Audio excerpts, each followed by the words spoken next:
আয় আল্লাহ, যালামনা আনফুসানা, আমি আমার নিজের উপর জুলুম করেছি, আমি আমার নফসের উপর অন্যায় করেছি, অবচার করেছি। হে মুসলমান, তুমি আর আমিও এই আয়াতে কারিমা তেলাওয়াত করে আল্লাহর কাছে যদি বলি, আয় আল্লাহ, আমি নফসের উপর জুলুম করেছি, অন্যায় করেছি, অবিচার করেছি, এইভাবে যদি তুমি আর আমি আল্লাহর কাছে চাইতে পারি, আল্লাহর কাছে ইস্তেগফার করতে পারি, আল্লাহর নবী, বিশ্ব নবী রাহমাতুল লিল আলামিন বলেছেন, বাম্বাকা মিন খাশিয়াতিল্লাহ হারামাল্লাহু আলাইহিন্না। নবী বলেন, উম্মতেরা রে, আমার উম্মতের নারী এবং পুরুষেরা জিন্দেগীর সকল গুনাহ নিয়ে যদি আল্লাহর কাছে ইস্তেগফার করে, আল্লাহর কাছে তওবা করে, আল্লাহর কাছে চায়, আমার নবী বলেছেন, আর যদি জাহান্নামের ভয় নিয়ে, পরকালের ভয় নিয়ে, কিয়ামতের কঠিন ময়দানের ভয় নিয়ে আল্লাহর কাছে যদি তওবা করে, আর তওবা করা অবস্থায় দুইটা চক্ষু দিয়া পানি ছাড়তে পারে, নবী বলেন, মাম্বাকা মিন খাশিয়াতিল্লাহ হারামাল্লাহু আলাইহিন নার। এমন ভাবে যদি কোনো বান্দা এবং বান্দি তওবা করতে পারে রে, তাহলে মহান আল্লাহ জিন্দেগীর সকল গুনাহ আল্লাহ মাফ করে দিবে। এ মুসলমান, আল্লাহর পয়গম্বর দু জানের বাদশা নবী রাহমাতুল লিল আলামিন এবার আলীকে ডেকে ডেকে বলে, আলী রে, ঘুমানোর আগে, প্রতিদিন ঘুমানোর আগে তুমি সূরা ইখলাস 3 বার তেলাওয়াত করবা। এ মুসলমান, আমরা এখানে অনেকে আছি কোরআন পড়তে পারি না, সহি শুদ্ধভাবে কোরআন পড়তে পারি না, আমল নামাতে এক কদম কোরআন তেলাওয়াতের সওয়াব নাই। কিন্তু তোমার নবী, আমার নবী বলেছেন, যদি কোনো বান্দা এবং বান্দি সূরা ইখলাস কুল হুয়াল্লাহ 3 বার তেলাওয়াত করতে পারি, সমপরিমাণ সওয়াব আল্লাহ আপনি আমার আমল নামাতে দিবে। এবার আলী রাদিয়াল্লাহু তাআলা আনহু পয়গম্বর বিশ্ব নবী রাহমাতুল লিল আলামিন এবার আলীকে ডেকে ডেকে বলেন, আলী রে, ঘুমানোর আগে তুমি এক কদম কোরআন তেলাওয়াত করে ঘুমাইবা। আলী ভাবলেন, এটা আবার কিভাবে সম্ভব? নবী বলেন, হ্যাঁ সম্ভব। কেমনে সম্ভব? পয়গম্বর বলেন, আলী, তুমি সূরা ইখলাস যদি 3 বার তেলাওয়াত করতে পারো রে, আমার আল্লাহ 3 বারের তেলাওয়াতের বদলতে পুরা কোরআন তেলাওয়াত করার সওয়াব তোমার আমল নামাতে আল্লাহ দান করে দিবে। ভাইরা আমার, সূরা ইখলাসের এত দাম, এত ফজিলত আমার আপনার নবী বলেছেন, সূরা ইখলাসের মধ্যে 4টা আয়াত রয়েছে। যদি কোনো বান্দা এবং বান্দি এই সূরা ইখলাসের প্রতি মহব্বত আর ভালোবাসা নিয়ে বেশি বেশি তেলাওয়াত করতে পারে, কিয়ামতের কঠিন ময়দানে আল্লাহ রাব্বুল আলামিন 4 আয়াত বিশিষ্ট সূরার বদলতে আল্লাহ কিয়ামতের ময়দানে 4 দল বিশিষ্ট একটা জান্নাতের মালিক আল্লাহ বানায়া দিবে। এ মুসলমান, ভালো করে শোনো, পয়গম্বর একদিন মদিনা নববী মসজিদে নববীতে বসা, এমন সময় জিবরাইল হাজির হয়েছেন। অন্য পাশ থেকে হযরতে আবু যর গিফারি আসতেছেন। জিবরাইল বলেন, ইয়া রাসূলুল্লাহ, ওই যে সাহাবী আবু যর আসতেছে, তাকে কি আপনি চিনেন? হ্যাঁ, সে তো আমার সাহাবী আবু যর। নবী বলেন, তুমি কেমনে আমার সাহাবী আবু যরকে চিনো?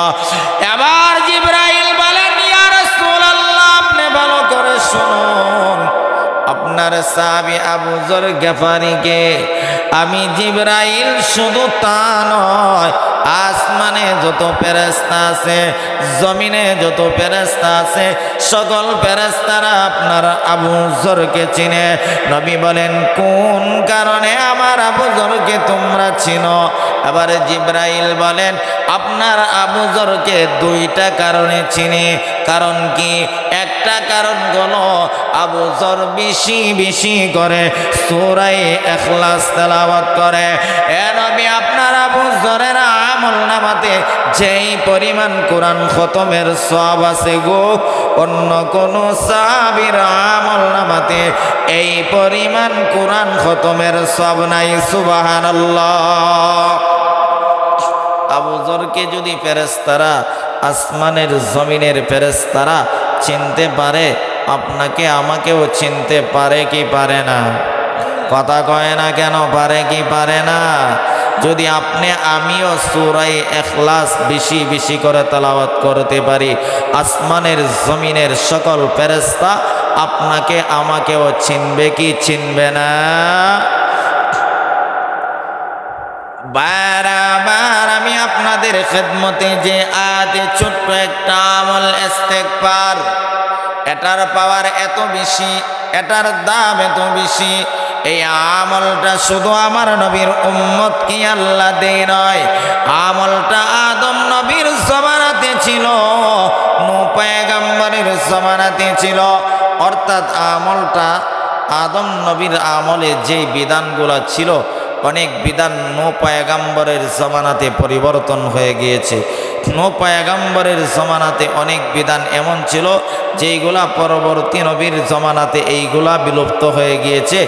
অর্থাৎ একের আমলে যেই বিধান ছিল অন্যর আমলে এই বিধান নয়। কিন্তু ইস্তেগফার এমন একটা আমল, যে আমলটা আদম নবীর জামানাতে ছিল, নূহ পয়গম্বরের জামানাতেও আছে, ঈসা নবীর জামানাতেও ছিল, মূসা নবীর জামানাতে, ইব্রাহিম নবীর জামানাতে, আপনি আমার নবীর জামানাতেও আছে।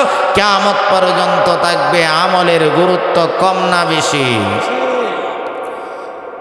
রব্বানা যালামনা আনফুসানা ওয়া ইল্লাম তাগফির লানা ওয়া তারহামনা লানাকুনান্না মিনাল খাসিরিন। বারাম আল্লাহ করে দেখুন, আল্লাহ রাব্বুল আলামিন ইস্তেগফার এত দামি আমল, যে আমলটা আদম নবীর জামানাতেও ছিল, ঈসা নবীর জামানাতেও ছিল, নূহ পয়গম্বরের জামানাতেও ছিল, শীষ নবীর জামানাতেও ছিল, দানিয়াল নবীর জামানাতেও ছিল, সালেহ নবীর জামানাতেও ছিল, আপনি আমার নবীর জামানাতেও আছে। এই আমলটার কোনো পরিবর্তন নাই। আদম পয়গম্বর 350 বছর কান্না করেছে, এই আমলটা করে করে আল্লাহর দরবারে কান্না করেছে। আল্লাহ রাব্বুল আলামিন আদম পয়গম্বরের তওবা আল্লাহ কবুল করে নিয়েছে। রব্বানা যালামনা আনফুসানা ওয়া ইল্লাম তাগফির লানা ওয়া তারহামনা লানাকুনান্না মিনাল খাসিরিন। আদম পয়গম্বর বলে,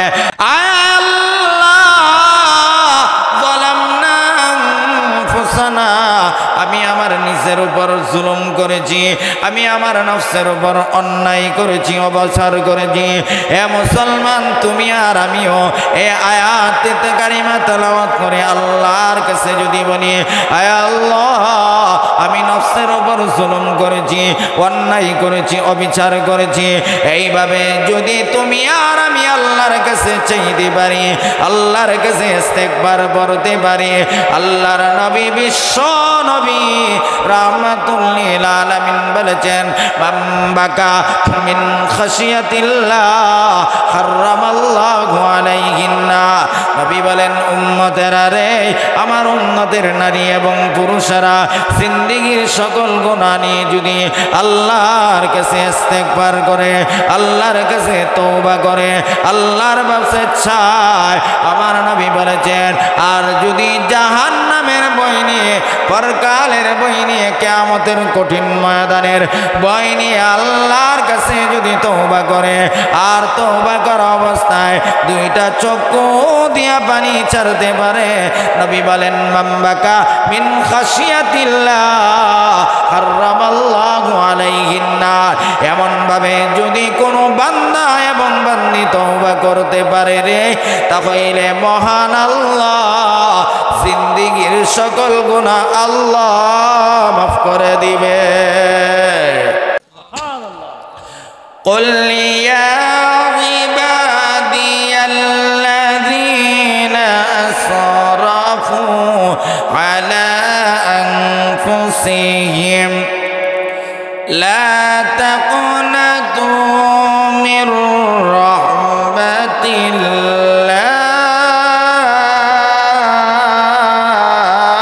الله إن الله يغفر الذنوب جميعا إنه هو الغفور الرحيم। আল্লাহ রাব্বুল আলামিন বলে, এ পয়গম্বর মুহাম্মদ আপনার উম্মতকে জানাইয়া দেন গো, যারা নফসের উপর জুলুম করেছে, অন্যায় করেছে, অবিচার করেছে, তারা যেন লা তাকনাতু মির রাহমাতিল্লাহ, তারা যেন আমি আল্লাহর রহমতের চাইতে, আমি আল্লাহর রহমত থেকে নৈরাশ না হয়, আমি আল্লাহর রহমত থেকে নৈরাশ না হয়। নবী গো আপনার উম্মতকে জানাইয়া দেন গো, তারা যদি নফসের উপর জুলুম করেছে, অন্যায় অবিচার করেছে, এ পয়গম্বর আপনার উম্মতকে বলে দেন তারা যেন আমি আল্লাহর কাছে তওবা করে, তারা যেন আমি আল্লাহর দিকে ফিরে আসে, তারা যেন আমি আল্লাহর দিকে ফিরে আসে। এ পয়গম্বর তারা যদি আমি আল্লাহর দিকে ফিরে আসে আর আমি আল্লাহর কাছে চাই, উহুদ পাহাড় পরিমাণ গুনাহ নিয়েও যদি আমি আল্লাহর কাছে চাওয়ার মতন চাইতে পারে, এ পয়গম্বর চাইতে দেরি হবে, আমি আল্লাহ তাদের জিন্দেগীর গুনাহ মাফ করতে একটা সেকেন্ডও দেরি করব না। জোরে বলেন না সুবহানাল্লাহ। ভাই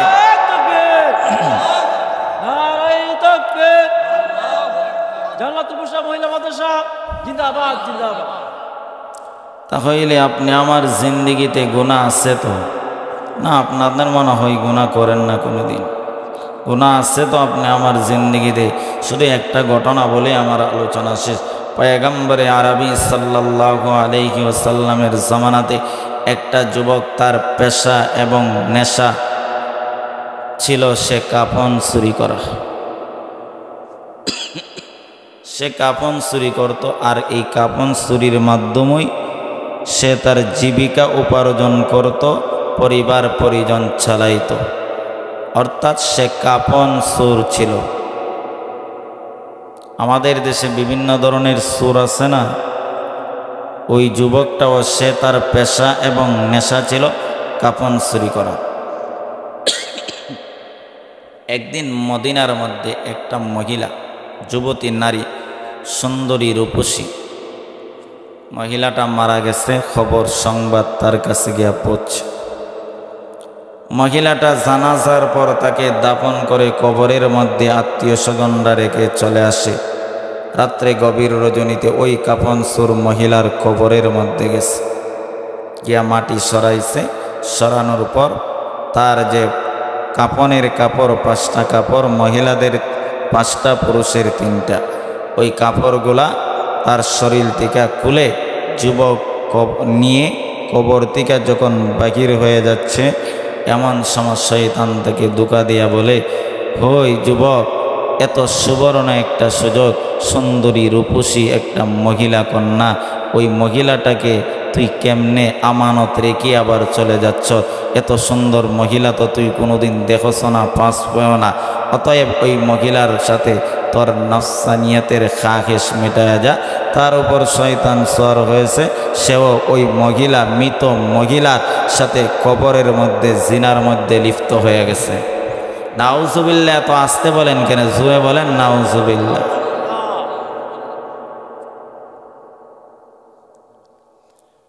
বারবার যুবকটা যখন মহিলার সাথে জিনার কাজ শেষ করে কবর থেকে চলে যায়, কাপনের কাপড়গুলা নিয়ে যখন বাড়ির দিকে রওনা হয়ে গিয়েছেন রে,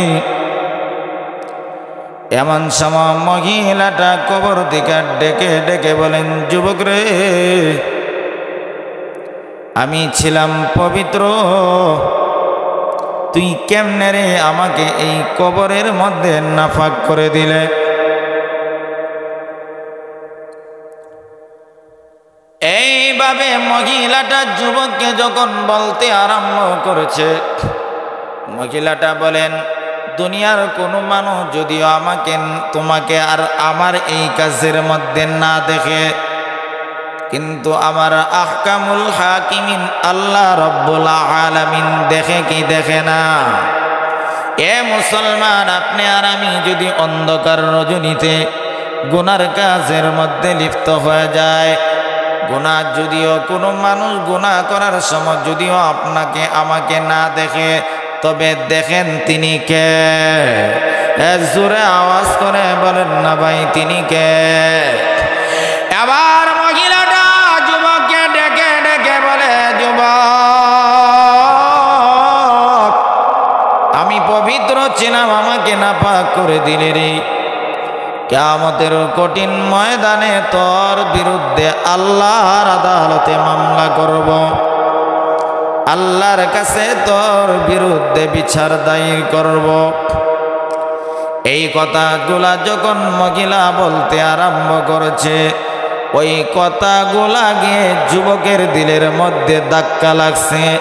যুবকের দিলের মধ্যে যখন ধাক্কা লাগছে, যুবক চিন্তা করলো, আহারে, আমি এটা কেমন কাজ করলাম? একটা মৃত মহিলার সাথে কবরের মধ্যে এত বড় জঘন্যতম অপরাধ আমি কেমনে করলাম?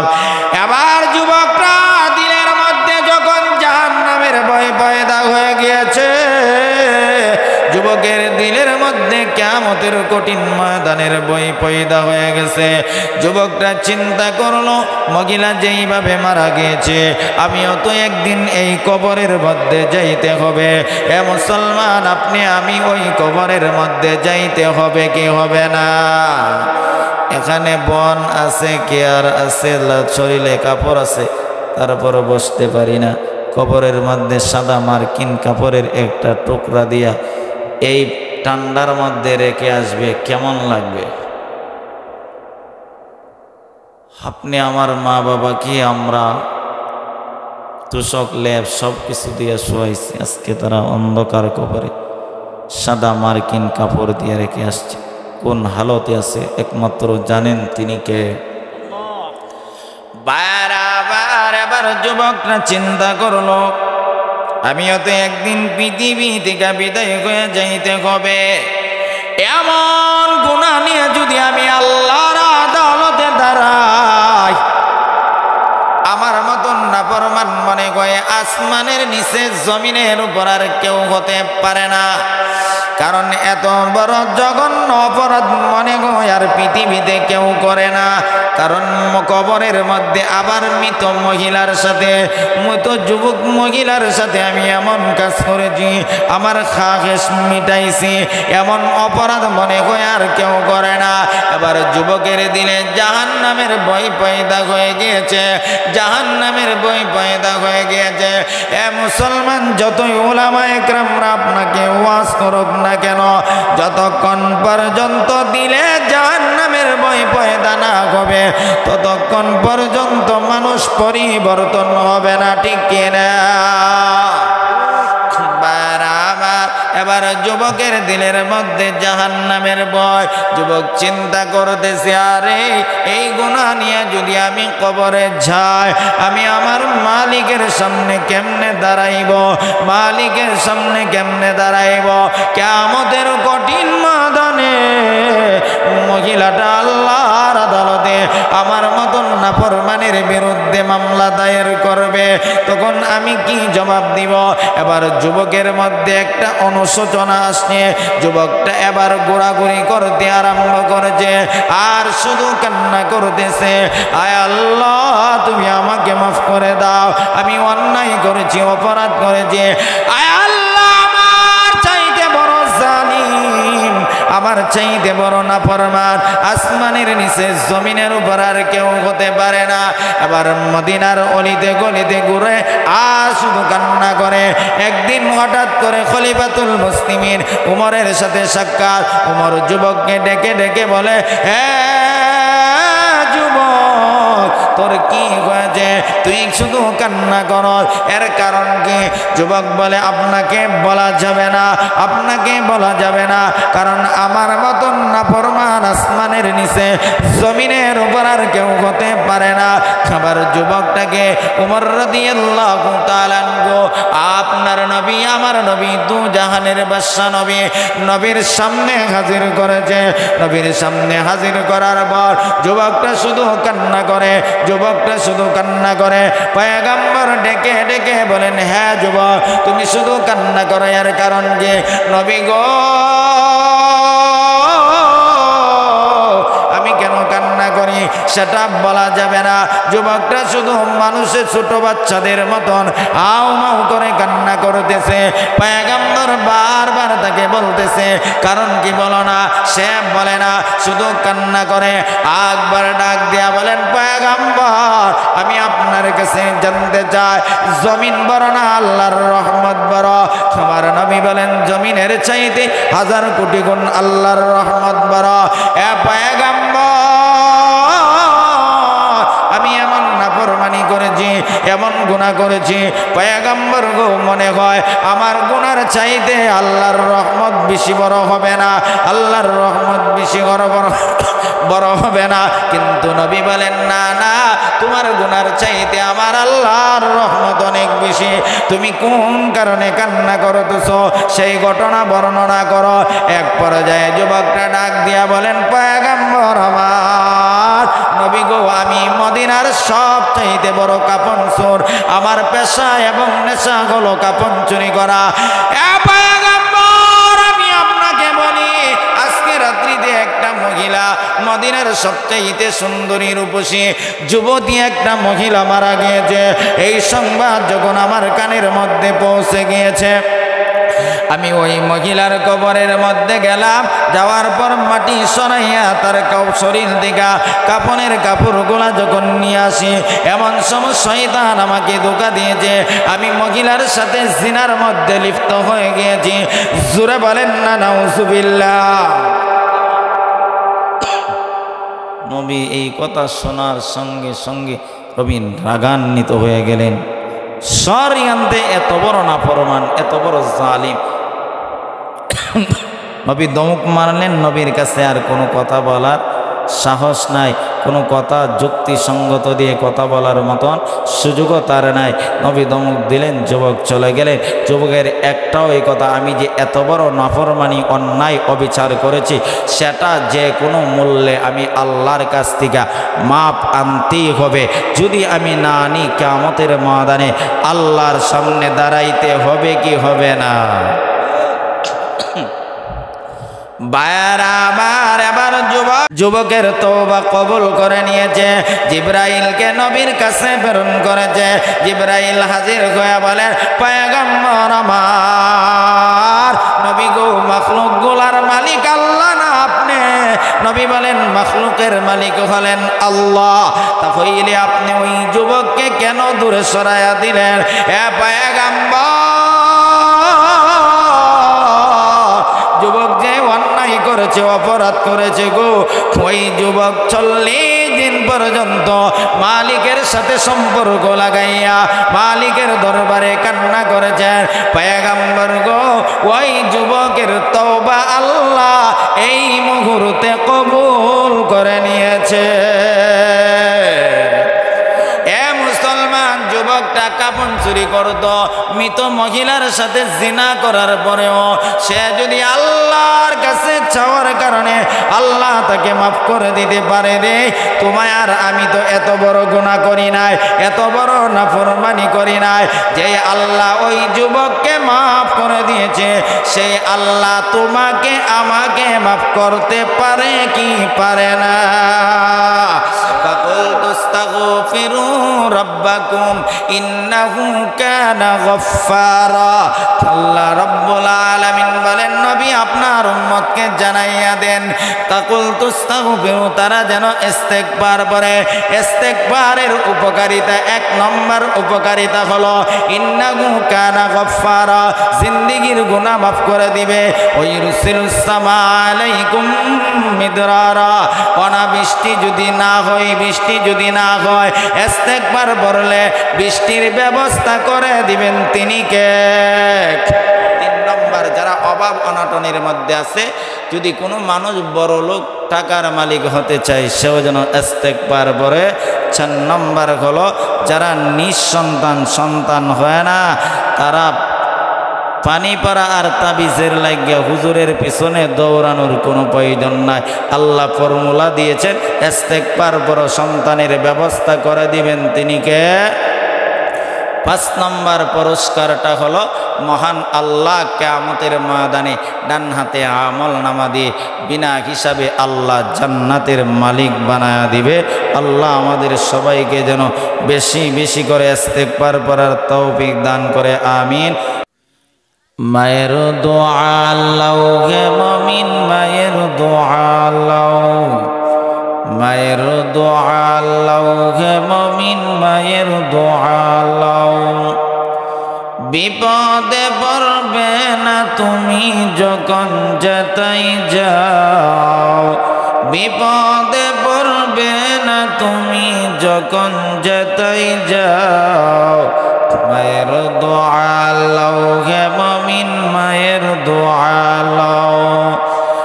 মায়ে যখন দোয়া করে চলে যায় ওই আরশ পরে, সন্তানেরই করবে দোয়া মাকে বলে দাও, সন্তানেরই করবে দোয়া মাকে বলে দাও। মায়ের দোয়া লাও হে মুমিন, মায়ের দোয়া লাও, মায়ের দোয়া লাও হে মুমিন, মায়ের দোয়া লাও।